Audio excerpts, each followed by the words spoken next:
ಜೈ ಶ್ರೀರಾಮ್. ಜ್ಯೋತಿಷ್ಯ ರೂಪ ಯೂಟ್ಯೂಬ್ ವಾಹಿನಿಯ ಪ್ರೀತಿಯ ವೀಕ್ಷಕರಿಗೆ ನಿಮ್ಮ ವಿದ್ವಾನ್ ಸಾಯಿ ಯೋಗೇಶ್ ಶಾಸ್ತ್ರಿ ಮಾಡುವಂತಹ ಪರಿಪೂರ್ಣವಾದ ನಮಸ್ಕಾರಗಳು. 2025 ಮೇ ತಿಂಗಳು ಅನೇಕ ಗ್ರಹಗಳು ತಮ್ಮ ಸ್ಥಾನಗಳನ್ನು ಬದಲಾಯಿಸಲಿವೆ. ಮೇ 14, 2025 ರಂದು ಗುರು ವೃಷಭದಿಂದ ಮಿಥುನ ರಾಶಿಗೆ ಪ್ರವೇಶ ಮಾಡಲಿದ್ದಾನೆ. ಜೊತೆಗೆ ಸೂರ್ಯ ಕೂಡ ವೃಷಭ ರಾಶಿಯಲ್ಲಿ ಸಂಚಾರ ಮಾಡುತ್ತಾನೆ. ಅಲ್ಲದೆ ಮೇ 20, 2025 ರಂದು ರಾಹುಕೇತುಗಳು ಕುಂಭ ಸಿಂಹರಾಶಿಯಲ್ಲಿ ಸಂಚರಿಸಲಿವೆ. ಮೇ ತಿಂಗಳಲ್ಲಿ ಮೇ 1, 2025 ರಂದು ಕಾರ್ಮಿಕರ ದಿನಾಚರಣೆ ಹಾಗೂ ಮೇ 12, 2025 ಬುದ್ಧ ಪೂರ್ಣಿಮಾ ಇದೆ. ಮೇ 1, 2025 ರಿಂದ ಮೇ 31, 2025 ರವರೆಗೆ ಒಟ್ಟಾರೆ ಗ್ರಹಗಳ ಸಂಚಾರ 12 ರಾಶಿಗಳ ಆರ್ಥಿಕ, ವೃತ್ತಿ, ಕೌಟುಂಬಿಕ, ಪ್ರೀತಿ ಜೀವನದಲ್ಲಿ ಯಾವ ಪರಿಣಾಮ ಬೀರಲಿದೆ ಎಂದು ಈಗ ತಿಳಿಯೋಣ. 2025 ರ ಮೇ ತಿಂಗಳ ದ್ವಾದಶ ರಾಶಿಗಳ ಭವಿಷ್ಯವನ್ನು ನೋಡೋಣ. ಮೇಷರಾಶಿ. ಈಗ ನಿಮಗೆ ಗುರುಬಲ ಇಲ್ಲ ಅಂದರೆ ಅರ್ಧ ಗುರುಬಲ. 3ನೇ ಮನೆಯ ಗುರು ಸಹ ಕೊಂಚ ಫಲವನ್ನು ನೀಡುತ್ತಾನೆ. ಸಾಡೆಸಾತಿ ಶುರುವಾಗಿದೆ, ಅದರ ಬಿಸಿ ಅನುಭವಕ್ಕೆ ಬರುತ್ತಿದೆ. ಆದರೆ ಈ ತಿಂಗಳ 20ರ ನಂತರ ರಾಹು 11ನೇ ಮನೆ ಲಾಭಸ್ಥಾನಕ್ಕೆ ಪ್ರವೇಶವಾಗುವುದರಿಂದ ಹಣಕಾಸಿನ ಹರಿವು ಉತ್ತಮವಾಗುತ್ತದೆ. ಯಾವುದೋ ಊಹಿಸದ ಮೂಲದಿಂದ ಹಣ ಒದಗಿ ಬರುತ್ತದೆ. ಷೇರು ಮಾರುಕಟ್ಟೆಗಳಲ್ಲಿ ಹಣ ಹೂಡಿದ್ದರೆ ಲಾಭ ಬರುತ್ತದೆ. ಈ ತಿಂಗಳ ಮೊದಲ ವಾರದಲ್ಲಿ ಬುಧ ನಿಮ್ಮ ರಾಶಿಗೆ ಬರುತ್ತಾನೆ. ಇದು ನಿಮಗೆ ಕೊಂಚ ಬಲ ಕೊಡುತ್ತದೆ. 15ರ ನಂತರ ಸೂರ್ಯ ವೃಷಭಕ್ಕೆ ಪ್ರವೇಶವಾದಾಗ ತಂದೆಯ ಆರೋಗ್ಯಕ್ಕೆ ಸಮಸ್ಯೆಯಿದೆ. ಶನಿ 12ನೇ ಮನೆಗೆ ಬಂದಿರುವುದರಿಂದ ಖರ್ಚುಗಳು ಹೆಚ್ಚು. ಆದಷ್ಟು ಯೋಚಿಸಿ ವಿವೇಚನೆಯಿಂದ ಮುಂದುವರೆಯಿರಿ. ಹನುಮಂತನ ಪ್ರಾರ್ಥನೆ ಮಾಡಿ. ಯಾವುದೇ ಮುಖ್ಯವಾದ ನಿರ್ಧಾರಗಳನ್ನು ತೆಗೆದುಕೊಳ್ಳುವಾಗ ಯೋಚಿಸಿ ಮುಂದುವರೆಯಿರಿ. ವೃಷಭ ರಾಶಿ. ಈಗ 20ರವರೆಗೂ ರಾಹು ಲಾಭಸ್ಥಾನದಲ್ಲಿ ಇದ್ದು ಧನಲಾಭ ಚೆನ್ನಾಗಿದೆ. ನಂತರ 10ನೇ ಮನೆಗೆ ರಾಹು ಪ್ರವೇಶದಿಂದ ಲಾಭ ಇಲ್ಲದಿದ್ದರೂ ನಷ್ಟವೇನೂ ಇಲ್ಲ. ಆದರೆ ಶನಿ ಲಾಭಸ್ಥಾನದಲ್ಲಿ ಇದ್ದು ಧನಲಾಭ ಕಾರ್ಯ ಸಫಲತೆ ಕೊಡುತ್ತಾನೆ. ಅಭಿವೃದ್ಧಿ ಇದೆ. ಈ ತಿಂಗಳ ಅಂತ್ಯದವರೆಗೂ ಶನಿಯ ಜೊತೆ ಶುಕ್ರನು ಲಾಭಸ್ಥಾನದಲ್ಲಿ ಇದ್ದು ಅನೇಕ ಒಳ್ಳೆಯ ಸಂಗತಿಗಳನ್ನು ಕೊಡುತ್ತಾನೆ. ಪ್ರಗತಿ ಚೆನ್ನಾಗಿ ಇರುತ್ತದೆ. ಈ 2 ಗ್ರಹಗಳು ನಿಮ್ಮ ಯಶಸ್ಸು ಅಭಿವೃದ್ಧಿಗೆ ಕಾರಣರಾಗುತ್ತಾರೆ. ಮೇ 14ರ ನಂತರ ಗುರು ಮಿಥುನ ರಾಶಿಗೆ ಪ್ರವೇಶವಾಗುವುದರಿಂದ ಇನ್ನಷ್ಟು ಒಳ್ಳೆಯ ಸಂಗತಿಗಳು ಇವೆ. ಅವಿವಾಹಿತರಿಗೆ ವಿವಾಹ ಸಂಬಂಧಗಳು ಬರುತ್ತವೆ. ವೃತ್ತಿಯಲ್ಲಿ ಒಳ್ಳೆಯ ಸ್ಥಾನಮಾನ ದೊರೆಯುತ್ತದೆ. ಶತ್ರುಗಳು ದೂರವಾಗುತ್ತಾರೆ. ನಿಮಗೆ ಧನಲಾಭ, ಕಾರ್ಯಸಿದ್ಧಿ, ಒಳ್ಳೆಯ ಹಿತೈಷಿಗಳ ಸಹವಾಸ, ಕೌಟುಂಬಿಕ ಸೌಖ್ಯ ಮೊದಲಾದ ಶುಭ ಸಂಗತಿಗಳು ನಿಮ್ಮದಾಗಲಿದೆ. ಮಿಥುನ ರಾಶಿ. ಶುಭಫಲಗಳನ್ನು ಪಡೆಯಲು ನೀವು ಇನ್ನೂ ಕಾಯಬೇಕು.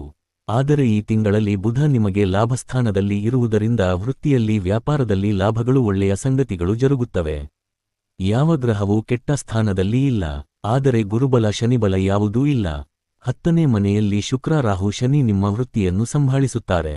ಬಡ್ತಿ ಸಮೇತ ವರ್ಗಾವಣೆ ಅಥವಾ ಒಳ್ಳೆಯ ಸ್ಥಾನಮಾನ, ಪದವಿ ನಿರೀಕ್ಷೆ ಮಾಡಬಹುದು. ಗುರು ಈ ತಿಂಗಳ 14ಕ್ಕೆ ನಿಮ್ಮ ರಾಶಿಗೆ ಬರುತ್ತಾನೆ. ಕೊಂಚ ಒತ್ತಡಗಳನ್ನು ಕೊಡುತ್ತಾನೆ. ಆದರೆ 20ರ ನಂತರ ಕೇತು 3ನೇ ಮನೆಗೆ ಪ್ರವೇಶವಾಗಿ ನಿಮಗೆ ಹೆಚ್ಚಿನ ಧನಲಾಭ ಅನುಕೂಲ ಇದೆ. ಹೂಡಿಕೆಗಳಲ್ಲಿ ಲಾಭ ದೊರೆಯುತ್ತದೆ. ಶತ್ರುಗಳು ದೂರವಾಗುತ್ತಾರೆ. ತಾಯಿಯಿಂದ ಸಹಾಯ ಇದೆ.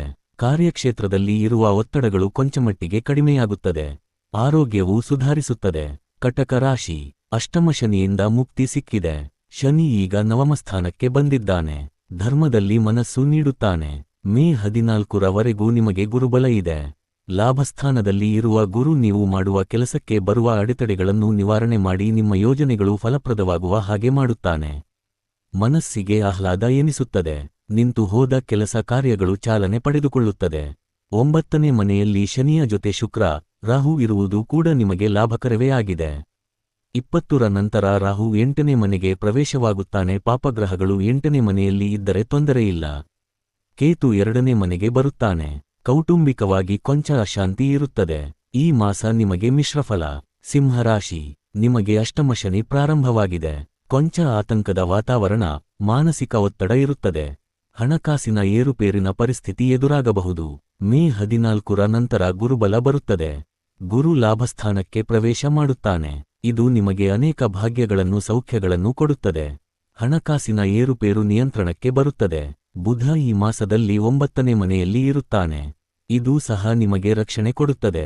ಈ ತಿಂಗಳ 20ಕ್ಕೆ ರಾಹು 7ನೇ ಮನೆಗೆ ಪ್ರವೇಶ ಮಾಡುತ್ತಾನೆ.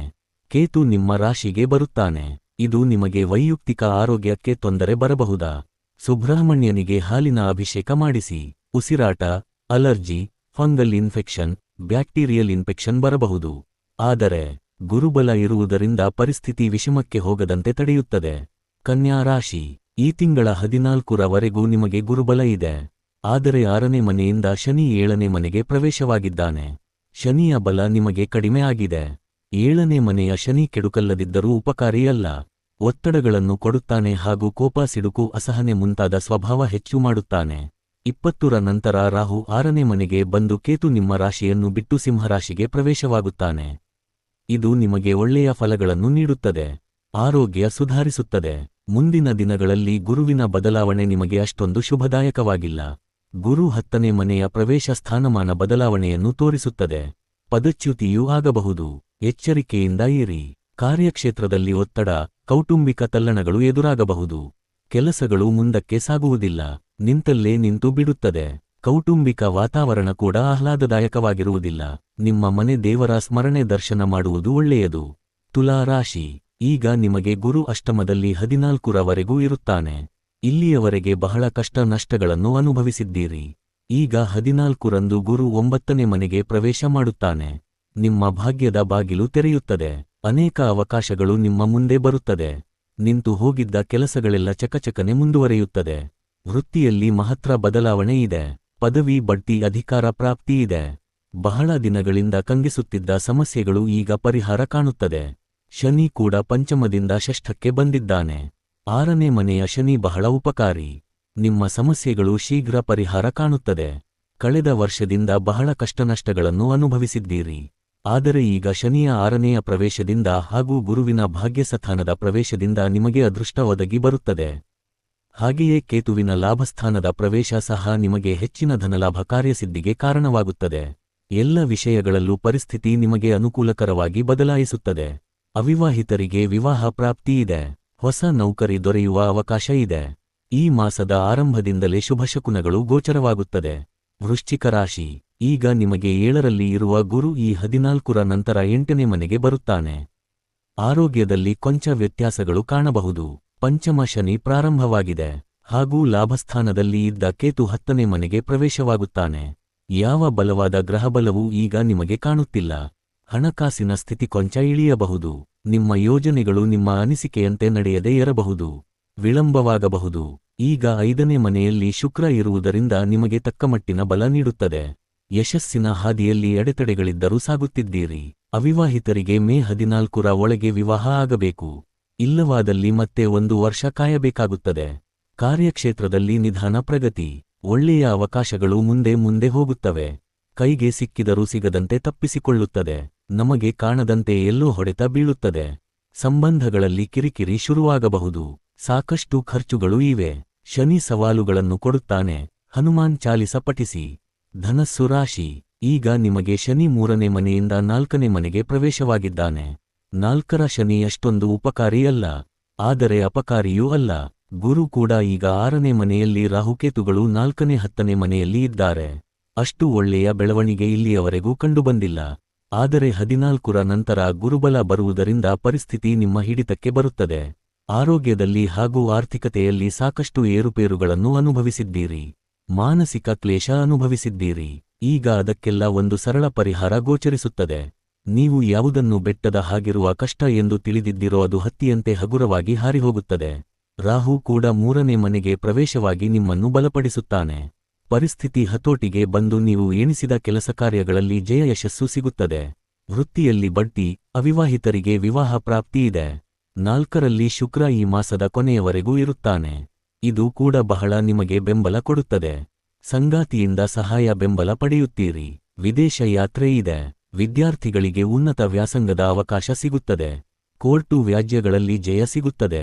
ಮಕರ ರಾಶಿ, ಶನಿಯ 3ನೇ ಮನೆಯ ಪ್ರವೇಶ ನಿಮಗೆ ಒಂದು ಮಹತ್ತರ ಬದಲಾವಣೆಯನ್ನು ತರುತ್ತದೆ. ಇದುವರೆಗೂ ಇದ್ದ ಸಾಡೆಸಾತಿ ಪ್ರಭಾವದಿಂದ ಮುಕ್ತಿ ಹೊಂದಿದ್ದೀರಿ. 7 ವರ್ಷದಿಂದ ಸಾಕಷ್ಟು ಕಷ್ಟನಷ್ಟಗಳನ್ನು ಅನುಭವಿಸಿದ್ದೀರಿ. ಈಗ ಸುಖಪಡುವ ಕಾಲ ಬಂದಿದೆ. ಕೀರ್ತಿ, ಯಶಸ್ಸು ನಿಮ್ಮ ಹೆಗಲೇರಲಿದೆ. ಹಣಕಾಸಿನ ಸ್ಥಿತಿ ಸುಗಮವಾಗಲಿದೆ.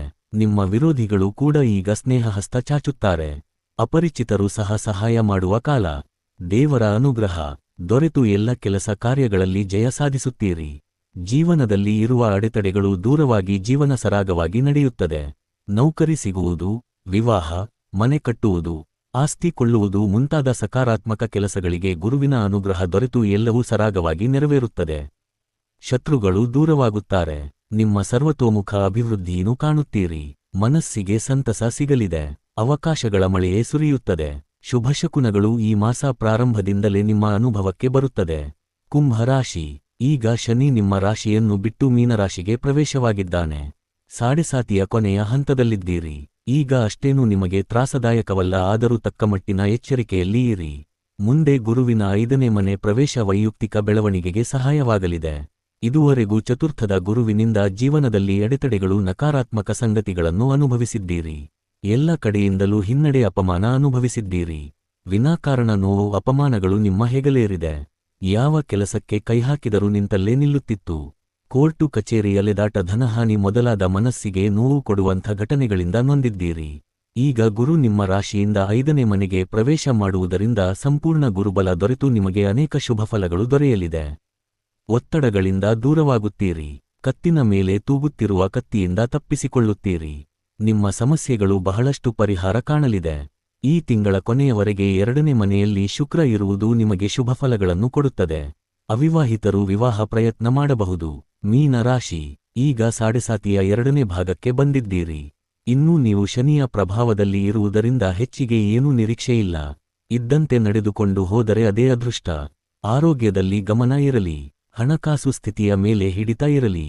ಗುರು ಈಗ 4ನೇ ಮನೆಗೆ ಪ್ರವೇಶ ಮಾಡುವುದರಿಂದ ಒತ್ತಡದ ಜೀವನ, ಕೌಟುಂಬಿಕ ನಿರ್ವಹಣೆ, ವಿದ್ಯಾಭ್ಯಾಸ, ಹಣಕಾಸು ಸ್ಥಿತಿ ಎಲ್ಲವೂ ಕೊಂಚ ಕಷ್ಟಕರವಾಗಿ ಇರುತ್ತದೆ. ವಿದ್ಯಾರ್ಥಿಗಳಿಗೆ ಹಿನ್ನಡೆ ಇದೆ.